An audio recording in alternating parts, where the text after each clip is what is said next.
ఓం మహాగణాధిపతయే నమః. ఓం గురుభ్యో నమః. ఓం శ్రీమాత్రే నమః. పరమేశ్వర స్వరూపమైనటువంటి జ్యోతిష, వాస్తు మరి ఇతర అనేకమైనటువంటి శాస్త్రములను మనకు అందించినటువంటి మహర్షులకి నమస్కారం. హయగ్రీవ హయగ్రీవ హయగ్రీవేతియో వదేత్ తస్య నిస్సరతే వాణి జహ్నుకన్యా ప్రవాహవత్. అరుణాం కరుణాతరంగితాక్షీం ధృతపాశాంకుశపుష్పబాణచాపాం అనిమాదిభిరావృతాం మయూకైః అహమిత్యేవ విభావయే భవానీం. శ్రీమాత్రే నమః. ప్రేక్షకులకి ఆ లలితాంబిక అమ్మవారి యొక్క అనుగ్రహం పరిపూర్ణంగా కలగాలని మనస్ఫూర్తిగా కోరుకుంటూ మనం ఈరోజు చెప్పుకోబోయేటువంటి విషయం ఏమిటి అంటే, చాలామంది బయట నన్ను అడుగుతున్నటువంటి విషయము, కొంత ప్రచారంలోకి వస్తున్న విషయం ఏమిటంటే, శుక్రుడు వక్రగతి జరగబోతుంది. అది ఎప్పటి నుంచి? మార్చి 2వ తేదీ నుంచి ఏప్రిల్ 13వ తేదీ మధ్యలో వక్రిస్తున్నాడు శుక్రుడు, కాబట్టి ఏదో జరిగిపోతుంది అనేటువంటి ప్రచారాలు వస్తున్నాయి. దీన్ని చాలామంది నన్ను అడగడం జరిగింది. ఏమండి, మరి శుక్రుడు వక్రగతి జరిగితే మా రాశి వారికి ఎలా ఉంటుంది? దీనివల్ల ఏమైనా విపత్తులు ఉన్నాయా? దీనివల్ల ఏదైనా ఇబ్బంది కలుగుతుందా అనేటువంటిది దీని గురించి నేను మీకు వివరిస్తాను. అయితే ఈ శుక్రుడు ఉచ్చ స్థానంలో ఉన్నటువంటి శుక్రుడు వక్రిస్తున్నాడు కాబట్టి ఈ యొక్క విషయాలపై ప్రతి లగ్నం తెలియని వారికి రాశి నుంచి ఎటువంటి ఫలితాలు జరగనున్నాయి, మరియు అదేవిధంగా ఏ రాశివారు ఎటువంటి జాగ్రత్తలు తీసుకోవాలి, ఏ పరిహార మార్గం చేసుకుంటే ఇబ్బంది కలగకుండా ఉంటుంది అనేటువంటి విషయాలు ఇప్పుడు మనం తెలుసుకుందాం. మేషలగ్నం తెలియని వారు రాశి నుంచి చూసుకోండి. మీకు శుక్రుడు 12వ స్థానంలో ఉన్నాడు. 12వ స్థానంలో ఉన్నటువంటి శుక్రుడు వక్రిస్తున్నాడు. ఈ వక్రగతి జరుగుతుండడం వల్ల కలిగే ఫలితం ఏమిటి? సర్వసాధారణంగానే 12వ స్థానంలో శుక్రుడు చాలా మంచివాడు, గుర్తుపెట్టుకోండి. చాలామంది తెలియక 11లో శుక్రుడు మంచివాడు అనుకుంటాడు. 11లో శుక్రుడు ఉంటే ఇంకా విడాకులు అవుతాయి ఎవరికైనా కూడా, మ్యారిటల్ లైఫ్లో డిస్టర్బెన్సెస్. ఎందుకంటే సర్వసాధారణంగా 11 అనేటువంటిది శయాసౌఖ్యానికి వ్యయస్థానం, కాబట్టి 12లో శుక్రుడే చాలా మంచివాడు, గుర్తుపెట్టుకోండి. ఈ 12లో శుక్రుడు వక్రించడం అనేటువంటిది ఏంటంటే 11 ఫలితాలు ఇస్తుంటాడు.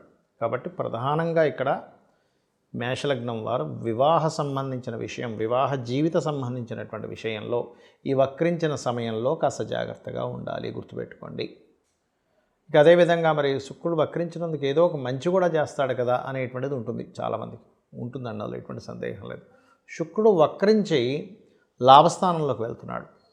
శయాసౌఖ్య సంబంధించిన విషయానికి ఇబ్బంది, కానీ ఈ వక్రించడం వల్ల కలిగేటువంటి లాభాలు ఏమిటంటే, కొత్త అగ్రిమెంట్స్ చేసుకోవడానికి, వివాహం తర్వాత ఉండే జీవిత సంబంధించిన విషయంలో డిస్టర్బెన్స్ ఇస్తాడు, కానీ ఇక్కడ వివాహం అవ్వడానికి మళ్ళీ సపోర్ట్ చేస్తాడు ఎప్పుడు కూడా శుక్రుడు ఇలా వక్రించినప్పుడు. కాబట్టి వివాహం అవ్వడానికి కలిగేటువంటి వాటిల్లో శుక్రుడి యొక్క పాత్ర బాగుంటుంది. అంటే ఏమిటి? ఏదైనా శుక్రవారాలు మీరు కనుక వివాహ సంబంధించిన ప్రయత్నాలు కనుక ఈ వక్రగతి సమయంలో ప్రయత్నం చేసినట్లయితే 100% మీకు మంచి ఫలితాలు ఉంటాయి. అదేవిధంగా శుక్రుడు వక్రగతి ఉన్నందుకు ఇన్వెస్ట్మెంట్ స్థానం నుంచి వక్రిస్తున్నాడు, కాబట్టి పెద్ద మొత్తంలో ఏదైనా బ్యాంకింగ్ రిలేటెడ్ సంబంధించినటువంటి విషయాలు ఎవరికైనా ట్రాన్స్ఫర్ చేసేటప్పుడు ఒక్కోసారి మనం నెంబరు సరిగ్గా చూసుకోకుండా ఏదో నెంబర్ నొక్కి చేస్తూ ఉంటాం. కాబట్టి ఆ యొక్క విషయాల్లో ఈ వక్రించినటువంటి దానికి సంబంధించినటువంటి అంశాల్లో ఈ విషయంలో కొంత జాగ్రత్తగా ఉండండి. అలాగే శుక్రవక్రగతి వల్ల మీరు చేసుకోవాల్సినటువంటి పరిహార మార్గం ఏమిటి? ముఖ్యంగా వివాహ జీవితంలో ఇబ్బందులు ఉన్నాయండి, మళ్ళీ వక్రగతి వల్ల మరింత ఇబ్బంది పడుతున్నాం అనుకునేటువంటి వారు చక్కగా మీరు లలితా సహస్రనామాల్లో ఓం శివకామేశ్వరాంకస్త శివా స్వాధీన వల్లభాయై నమః అనే నామస్మరణ చేయండి.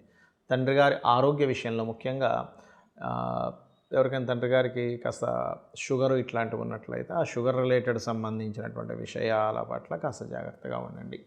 ఇది ప్రధానంగా మీరు జాగ్రత్త తీసుకోవాల్సిన అంశము. మరియు శుక్రుడు వాహనాలకి గృహాలకు కూడా కారకుడు, కాబట్టి వాహనాలు గృహాలు కొనుగోలు చేసేటప్పుడు కూడా కాస్త మేషలగ్నం వారు చూసి కొనుగోలు చేయాలి. శుక్ర వక్రగతి వల్ల మరి జాతకం తెలియదండి నాకు, నేనేం చేసుకోవాలని అడుగుతూ ఉంటారు చాలామంది. దీనికి ప్రధానంగా శుక్రుడు ధనానికి, వివాహానికి, వాహనాలకి, గృహాలకి, లగ్జరీ ఐటమ్స్కి, ఇటువంటి వాటికి కారకుడు ధనానికి.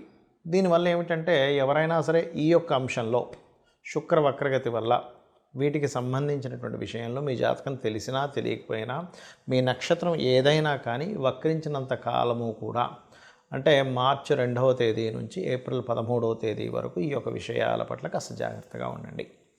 ఒకటి.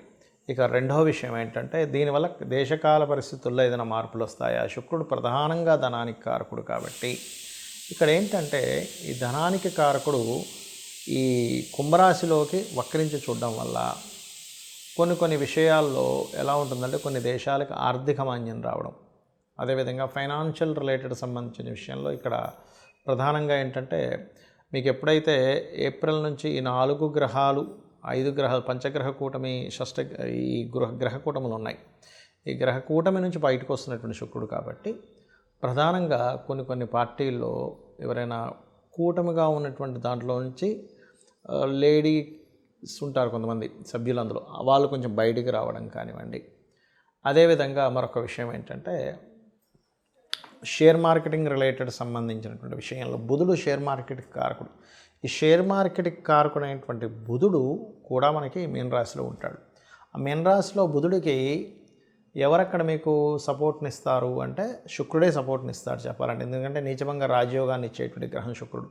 కాబట్టి ఎప్పుడైతే ఈ 2 మార్చి నుంచి ఏప్రిల్ 13 మధ్యలో సడన్గా ఒక్కోసారి చూడండి షేర్ మార్కెట్ విషయంలో డౌన్ఫాల్ అయిందండి అంటూ ఉంటారు, అలా సడన్గా తగ్గడం కానివ్వండి.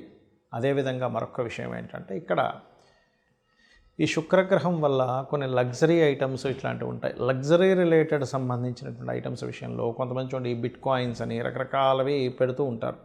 అటువంటివి ఏమైనా ఇన్వెస్ట్మెంట్స్ చేసేటప్పుడు కాస్త చూసుకొని చేయండి. వక్రించినప్పుడు ప్రతి గ్రహము కూడా ఇక్కడ వక్రించడు. కొన్ని శుక్రుడు, బుధుడు, రవి వక్రించదండి, శని, గురువు, అదేవిధంగా కుజుడు వక్రిస్తాడు.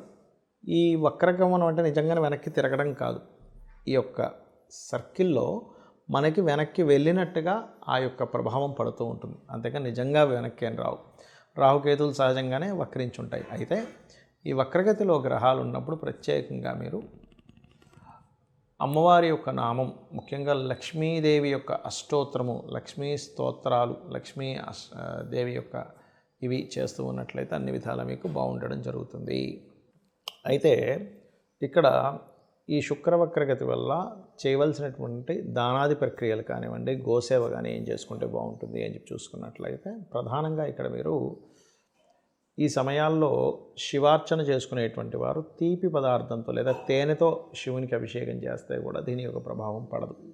రెండవది, గోవులకి 3 చపాతీలు తీసుకొని దాని మీద తేనె పూసి చక్కగా మీరు తినిపించినట్లయితే, అలా తినిపిస్తూ కూడా లలితా సహస్రనామాల్లో ఓం కామేశబద్ధం మన లలితా సహస్రనామాల్లో ఓం సంపత్కరీ సమారూఢ సింధుర వ్రజసేవితాయై నమః అనే నామస్మరణ చేయడం చాలా ముఖ్యమైనటువంటి అంశం. అదేవిధంగా మరొక విషయం ఏంటంటే ఇక్కడ ఈ యొక్క శుక్రగ్రహ సంబంధించినటువంటి విషయం ఏదైతే ఉందో ఈ కాంబినేషన్లో పర్టికులర్గా కొంతమందికి శుక్రగ్రహ ప్రభావం వల్ల వాహన సంబంధించింది కూడా కొంచెం జాగ్రత్తగా ఉండాలి. వాహనాలు కొనుగోలు చేసేటప్పుడు, గృహాలు కొనుగోలు చేసేటప్పుడు అని చెప్పాను కదా. ఎప్పుడైనా సరే ఇలా వక్రించినప్పుడు మీ జన్మజాతకంలో కనుక వాహన సంబంధించిన కొనుగోలు చేసేటువంటి గ్రహాలపైన ఏదైనా పాపగ్రహ సంచారాలు జరుగుతున్నా, లేదా మీకు నడుస్తున్నటువంటి మహాదశల్లో అంటే 3వ స్థానాధిపతి లేదా 11వ స్థానాధిపతి, 9వ స్థానాధిపతి